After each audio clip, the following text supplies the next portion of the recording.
Tonight on the rundown, we're going to talk about the Echo trailer. Did you like it? How did you feel about that? We're also going to run down the latest episode of Loki. What's your theories on the next episode? Gen V just had its season 1 finale, and I was surprised about the cameos. Were you? And Invincible. It was a decent opening. We're going to talk about all that and more right here on the rundown, your home for entertainment news and reviews by fans for fans. I'm your host, Chris Fagan. I'm starting the show extra late, and there's a reason for that. I mean, I didn't really know what topics I was going to talk about today, so I had to dive deep and get into the news and whatnot. I promised yesterday that we were going to do a horror episode, and we were going to talk about some upcoming horror movies and stuff. We had a whole show planned out for I almost said it. I was about to say for me, and for me, Tyler Cossey, she was supposed to be, but there was something that came up last minute. A totally understandable thing when when family comes by, you gotta be a good son. You gotta be a good daughter, and take care of family. Family first. So yeah, I'm riding solo tonight, and I wanted to talk about the latest things that just dropped today and that I binged and caught up on. So I want to discuss it with you guys as it's going along. I'm going to go real quick. This is not going to be a normal episode of the rundown. If you guys are in the live chat, hit me up. Let me know what you guys are thinking about the topics that we're going to go over. Let me see if this thing is even working anymore for the logo. No, that's not what I meant to do. Let's see. Yeah, so if you want to become a channel member, we can support the channel at that level and help us to grow and to give you the content that you want to talk about.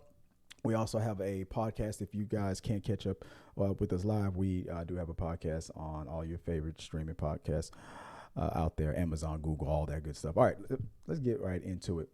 First topic. Some of y'all are about to get sued. On the rundown, as I said before, Echo.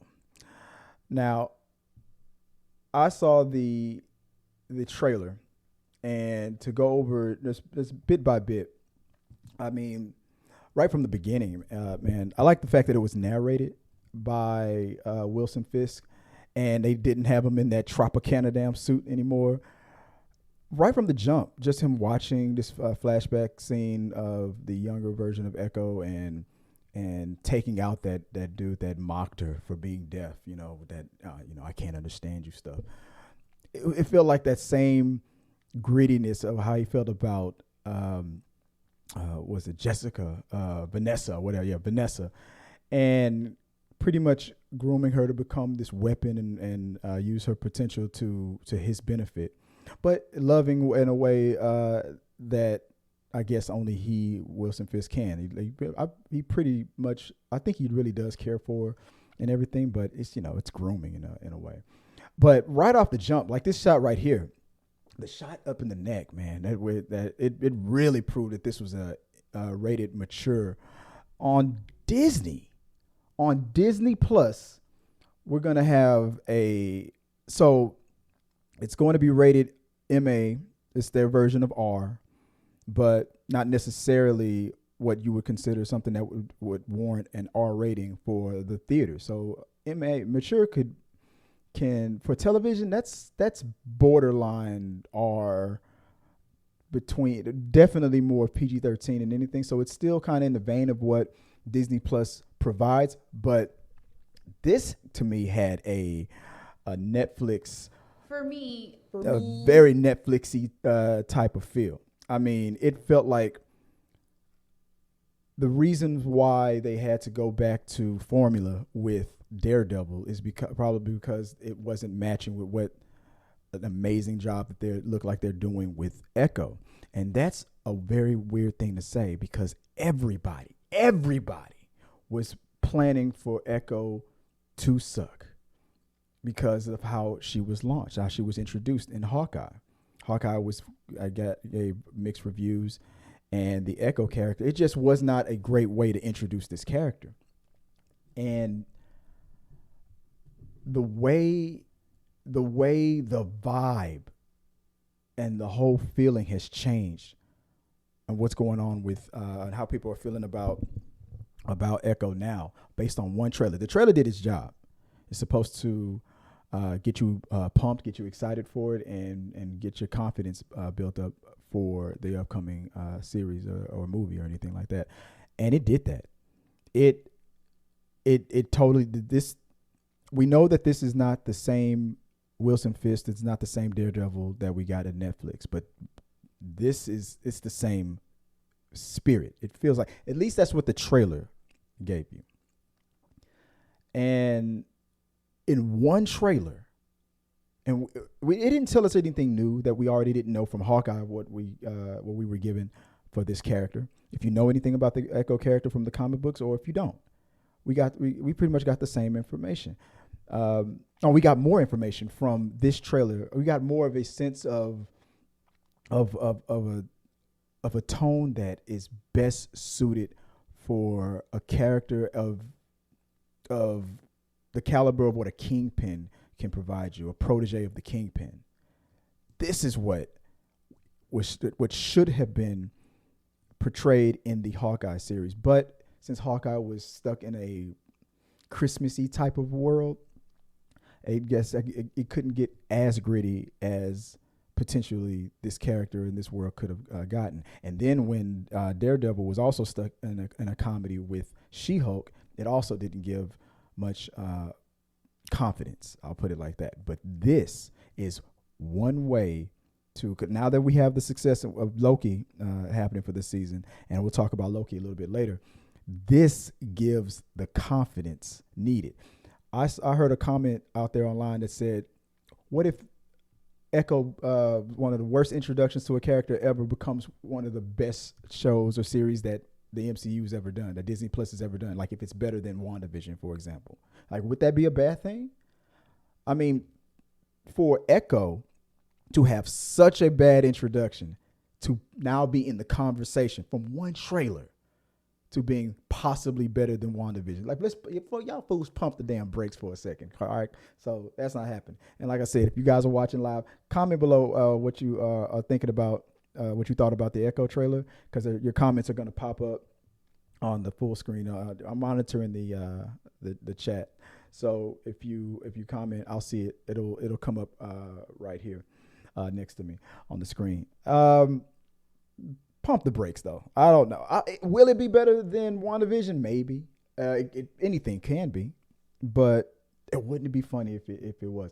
I loved it. That trailer, and that people were debating, was that really Daredevil? That was Daredevil. I freezed it at the perfect position. You could see his sticks on his belt. It looked like they tried to hide the horns, so maybe you would debate whether or not that was Daredevil. Not that was Daredevil.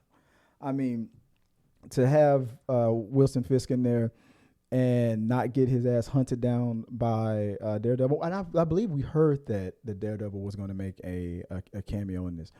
The question now, with everything that's going on with, now that's a beautiful shot right there, man. That's that dude. Like, I don't know if this is if it's a ritual that's about to happen or somebody's about to get their ass whooped or both. But yeah, there's the Daredevil shot. That is Daredevil. You see the two sticks on the side. That's Daredevil. You can't see the horns really on this shot, but that was Daredevil. The grittiness of it, and I believe this is her mother. Maybe she died at birth. I believe her dad was. They showed us what happened to her family in a flashback of when Hawkeye was doing his Ronin thing. And as gritty as that flashback was, that seems to be the tone of everything that's going on with Wilson Fisk. Now, how he survived that shot to the head, him enhancing himself, that's the only thing that I guess that makes sense. We're going to probably find out that with this Wilson Fisk, this Kingpin, with everything that's going on, super soldier serum, with the Battle of New York and all that other stuff, he probably enhanced himself. I don't think the Kingpin is a mutant, but he probably gave himself something. Like if mutants are being introduced slowly, maybe he got his hands on a mutant's DNA or a super soldier serum to enhance himself, to make himself strong. Because he's definitely stronger than he was. As strong as he was in the Netflix series, he's definitely stronger based on what we saw in Hawkeye. And to survive a shot to the head, no, he's enhanced himself somehow. So I'm looking forward to it. I'm glad it looks like they've gotten back to the spirit of what he was in the Netflix series. If this is just mostly just a surrogate kind of a father-daughter kind of relationship, and a manipulative kind of protege, master protege kind of thing between Wilson Fisk and Echo, I think this could be a very dark, gritty, and very the tone of this could be something awesome, could be something amazing, and I'm looking forward to it. Let me know what you guys think, what you thought about that. Let's move on real quick to the next topic. So, emotional, damn it. Loki season 2, the episode before, I think it was this episode 7. I think we have is it episode 5? I can't remember now. I know it's a short season, but it was interesting that we did not get Kang at all in this last episode. The episode before the last, there was no mention of Kang. There was no Miss Minutes. It was just about Loki getting a grip on his time slipping, and some said that they thought that this was one of the worst episodes. I think the second episode to me was the worst one. Everything else I liked. I like every episode, and I like this episode. The confusion, him bumping into himself, the time slipping, and the time travel that's in the pocket of where it was. It wasn't that multiversal to throw me off as much as episode 2 did. But to see Morbius, to see everybody in their habitat before they were taken by Kang and forced to join the TVA, that was what made this episode more interesting than anything else. I like the fact that it was about assembling his team of Avengers, his pseudo Avengers type, and to get his and how it played like a video game. It's like the time slipping was putting him in places that he needed to be to get, and he was collecting things that he needed to give to the people who I'm sorry, I'm forgetting his name, to create the time travel into the portal, the door that he was able to create from the book that he wrote. And the question is, who really wrote the book? Was it Kang that wrote that book, or was it because Kang inspired him? The writing inspired Kang, and it's in kind of a loop. So I guess both things are true. But for the sake of this, I would say that he wrote that book, and he used it to create a device that creates those portals, those doors, and he got everybody back together, Loki, and I noticed that things started getting displaced and we're missing. I feel like, and the device became missing towards the end once Loki got a hold of his powers. I'm going to assume that Loki himself is the one that was taking the coffee mug, taking the McDonald's food, and doing these things probably just to practice, to get a grip on it, because he needed to get back to that moment. Maybe something happens to the device and and maybe it gets destroyed or something like that when they encounter Kang or Miss Minutes again, and the only way to get another one is for Loki to go back and to retrieve it again. And that's probably why things started becoming missing. Maybe he got hungry, that's why he took Sophie's food. Maybe, I don't know, he got thirsty, that's why he took the cup. I don't know. But it seems that that's what the quick answer to that is going to be. Now, how is this going to lead into with Kang? So we have to have a final thing with Kang, and it has to wrap things up to a point where it's like, it has to establish Kang as the big bad. Will we see him turn into He Who Remains? Will we see him turn into the version of himself that was in Ant-Man? Will he just become another variant that really becomes the conqueror of it all? Is He Who Remains the same? Is that one and the same? Is that it? Is that him conquering everything? Is that the conqueror? I don't know if they can wrap that up in a bow enough in one episode. I'm hoping that Loki gets out of this TV series and finally goes back to the MCU proper, to the movies, and joins the Avengers and becomes an Avenger, because I feel like Tom Hiddleston can become and Loki could become what Iron Man was, what Robert Downey Jr. was in the beginning. Not the Captain America, but the Iron Man. And he could even lead the Avengers. And I believe that was done in the comic books. I'm going to have to ask one of you guys. If any of you guys know, if I'm on the money on that one, if you guys know more about that than me, let me know. But I feel like Loki is in a prime position where he could become an Avenger and lead this new Avengers. And I'm looking forward to that. But with everything that's going on with Kang, I don't think this last episode is going to, maybe we're going to need one more season before Secret Invasions, before the Kang Dynasty. I don't know, because I just don't feel like this is going to wrap it up the way it needs to be. I feel like 2 seasons is enough, and I feel like Loki needs to get back into the movies. This variant should return to the movies and get back with his brother and join the Avengers. That's where I wanted to head to, but maybe it won't happen. Maybe he'll die again, and we'll see what happens. So let me know what you guys think about that and what you thought about that last episode. And give me your theories on what's going to happen. I ultimately feel like Miss Minutes is going to be the big bad at the end, not Kang. And she's going to get her body. I think she's going to take over the body of, what was her name? I'm sorry, I'm always so bad with names sometimes, and I forgot her.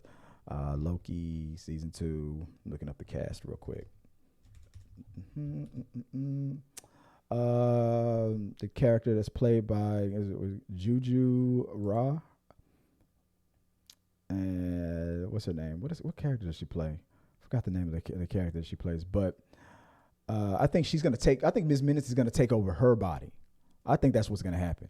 I think Miss Minutes is gonna, because they mentioned it that that she's in love with Kang and every. I think that's what he's gonna do. I think she's gonna merge with her or take over her body and try to get with Kang, try to get with He Who Remains or whatever. But I think that's what's happening on the last episode. Let me know what you guys think. Let's move on to the next one. Marvel? No, we're not talking about Marvel anymore. Let's see. We're on the last episode of Gen V, man. That ended. That shocked me. Now it feels like that they set it up where it's like a Professor X and Magneto type of a relationship now, where one person wants to fight for Homo superior against and goes against all humans. With these two going head to head, and the way it ended, I did not, with the cameos that we got with the leader of what's her name, Leslie or something like that. What's her name? The leader of VOT. I thought that was. I mean, no, we're not gonna get a Homelander. My wife called it. She was like, "You think Homelander's gonna show up at the end?" I was like, "Nah. We already got a cameo. It's not gonna happen." Then there he is, the very end. So let's talk about the ending real quick. Now, getting a good grip on her blood powers and feeling like she was outmatched to take on. See, like I said, I'm bad with names. Let's see. Let me get it. Pull it up before I start messing up names. To take on Kate and Sam at the end, but with all those dead bodies and all that blood that was around, I'm like, oh man, that's it. You got an endless supply of weapons all around you. So she found a new use for her powers. I like that Marie was able to focus and she was even able to see translucent sun and through the blood. So when Homelander finally landed at the end and wouldn't let her talk, as if like I was shocked. I was like, what is this, a setup? Because I was sure that the phone calls, get Homelander down here, and that what's her name, Leslie, played by Colby Menifee, when she called Homelander for backup, that they would, or that the cameras, the people around would see who was doing the attacking and who was doing the defending. But then Homelander shushed Marie and pinned it all on her, on all of them, and made the ones who actually attacked the heroes, made Kate and Sam the heroes of it. And I don't understand why. It makes no sense to me. If you have a theory that or a better way to explain it, then I can understand it. Let me know, because that was what baffled me. But then when we finished watching the episode, my wife looked it up and she wanted to know where on the timeline what this would be for the next season of The Boys. And the way she understands it is that The Boys episode 1 will begin right around where Gen V episode 1 began. And it's going to go, that's the timeline. And the finale of the next Boys season will come together and make sense why Homelander instantly attacked the Gen V kids and why he was thinking the way he was thinking. So something was happening that we don't know of yet until we see the next season of The Boys that triggered Homelander to do what he was got him put up to do what he was doing. It's probably a plan that he's gotten in place. He needs to use Kate or use Sam for his benefit or to his advantage. But I'm looking forward to it. This was almost a perfect season.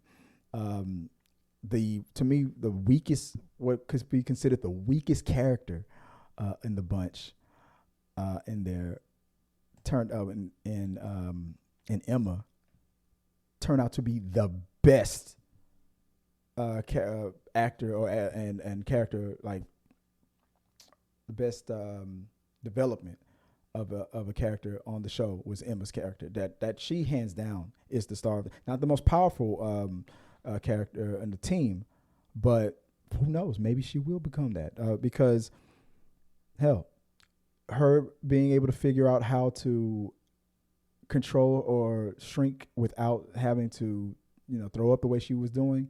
I knew that had to be where that's what would go with her, because it made no sense. Why would that be the thing that triggers your my wife thinks it's like if the way they argued, her and Emma and Sam, that theater performance on the stage, no less. It was that she feels like it was because he made her feel small that she was able to get small. I was like, maybe it's more than that. Maybe it's, I don't know. Maybe that is the trigger, but that would also be weird. It's better than throwing up, but that's that. But if she's able to control it shrinking wise, then she should be able to control it growing wise. So she could be a super threat in the future. But hands down, to me, she's the best character on the show. Her dynamic between her and Sam, that's one of the best things about the show. Kate being one arm short, I feel like that's like one down, one to go. So I feel like at the end of season 2, maybe she'll get the other arm. That way, that's how you're gonna neutralize her.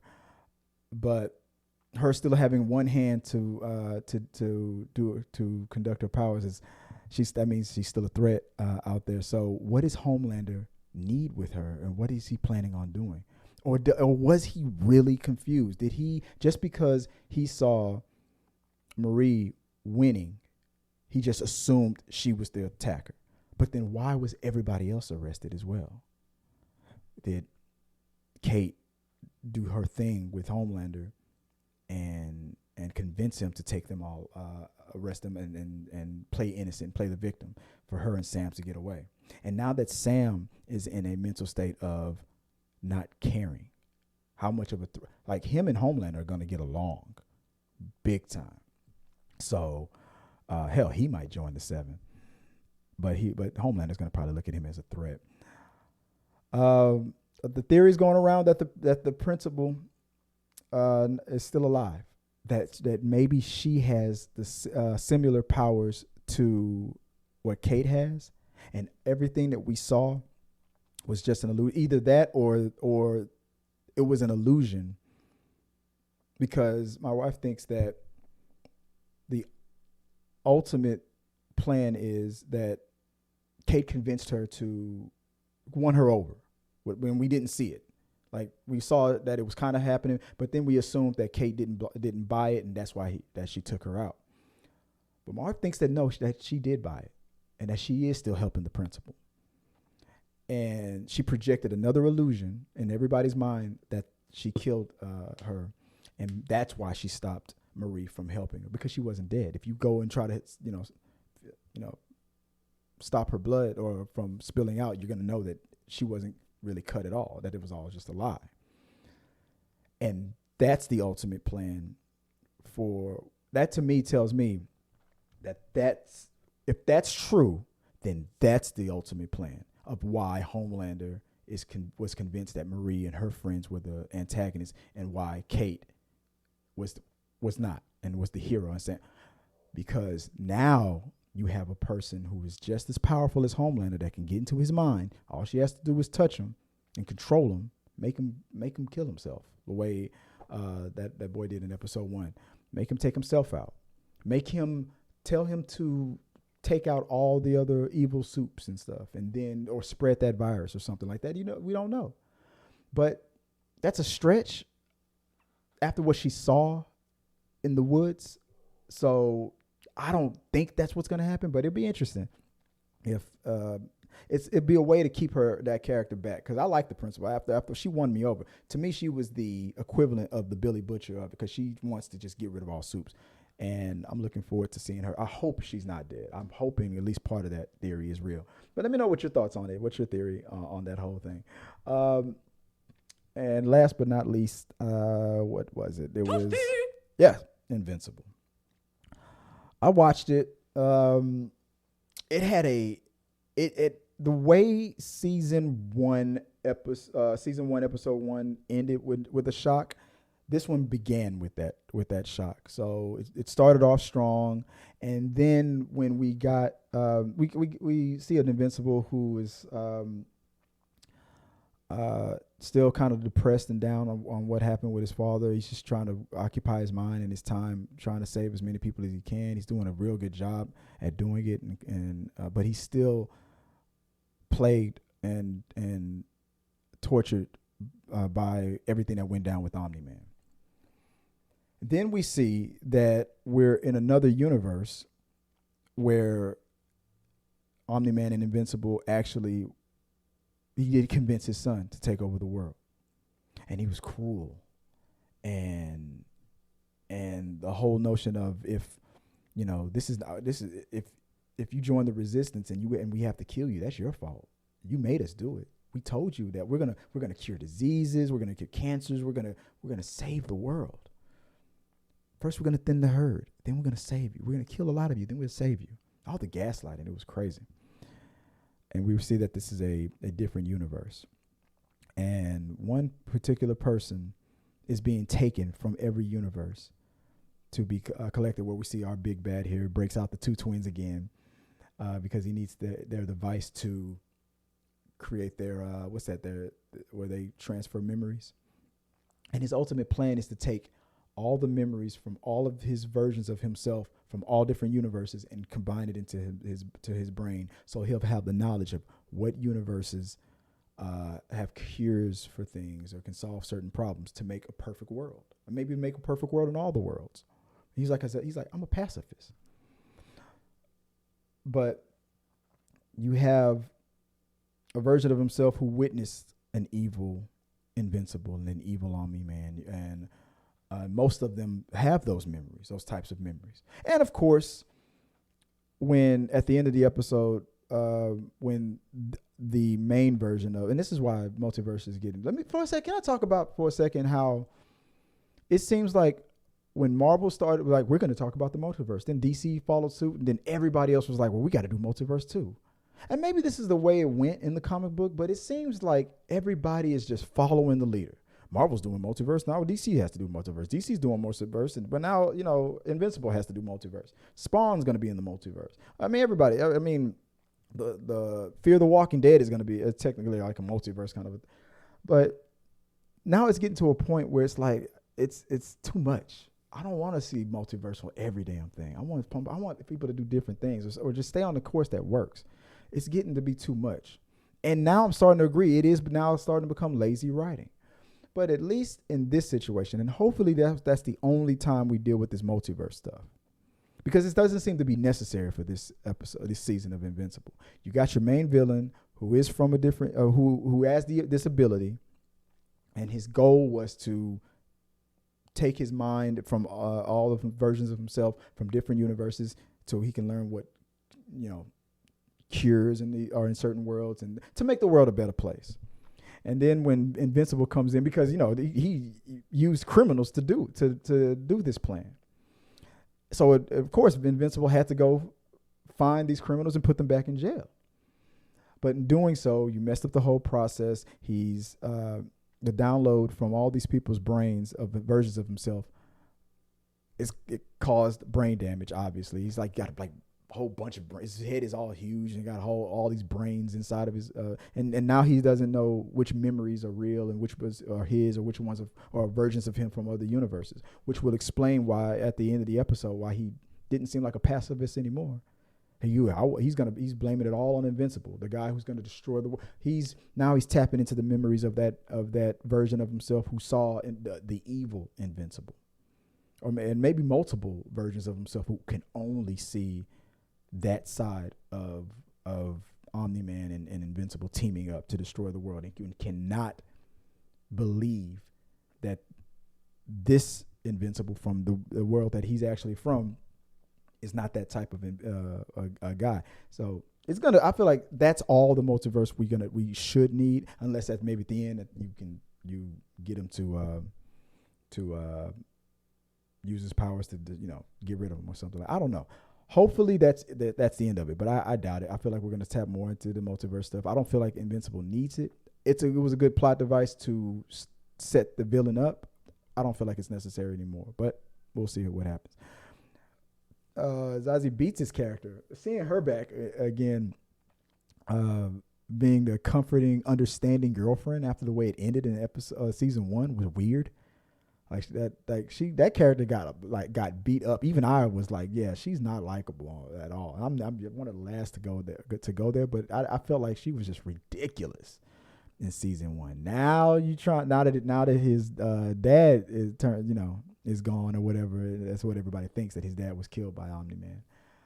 Now you trying to be a loving girlfriend again? Like, you didn't give a damn that he was it was so bad. It was so weird. So and seeing the Flash Thompson of the universe giving him a hug, like that same thing that happened in the Amazing Spider-Man, how Flash, when Uncle Ben died, how he said he was sorry.